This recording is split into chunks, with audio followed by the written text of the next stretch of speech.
আজকে রান্না করব দারুণ স্বাদের ডাল কলমি। তার জন্য আগে থেকে ভিজিয়ে রাখা ছোলার ডাল লবণ হলুদ দিয়ে সেদ্ধ করে নেব।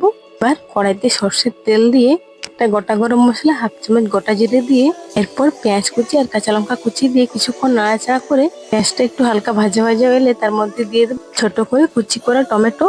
এরপর পরিমাণ মতো হলুদ গুঁড়ো, কাশ্মীরি লঙ্কা গুঁড়ো আর পরিমাণ মতো লবণ দিয়ে বেশ কিছুক্ষণ নাড়াচাড়া করে এবার মশলা খুব ভালো করে কষিয়ে নিয়ে এবার হাফ চামচ ধনে গুঁড়ো, হাফ চামচ জিরে গুঁড়ো দিয়ে কিছুক্ষণ নাড়াচাড়া করে এবার আগে থেকে কেটে পরিষ্কার করে ধুয়ে রাখা কলমি শাক দিয়ে দেবো। এবার বেশ কিছুক্ষণ নাড়াচাড়া করে শাকটাকে খুব ভালো করে কষিয়ে নেব। এবার আগে থেকে সেদ্ধ করে রাখা ডাল দিয়ে এবার পরিমাণ মতো জল দিয়ে বেশ কিছুক্ষণ ফুটিয়ে নিয়ে ঝোল অনেকটা কমে এলে তড়কা বাটিতে অল্প একটু ঘি গরম করে তার মধ্যে গোটা জিরে, শুকনো লঙ্কা, লঙ্কা গুঁড়ো এবার তরকারির উপরে ঢেলে দেবো। এবার কিছুক্ষণ নাড়াচাড়া করে নামিয়ে নিলে বেশ তৈরি হয়ে যাবে ডাল কলমি। গরম গরম রুটির সাথে পরিবেশন করুন, খেতে তো দারুণ হয়েছে। তোমরা একবার এইভাবে খুব সহজে বাড়িতে বানিয়ে ফেলো। বাড়িতে বানিয়ে জানিয়ে কিন্তু কেমন লাগলো আজকের রেসিপি।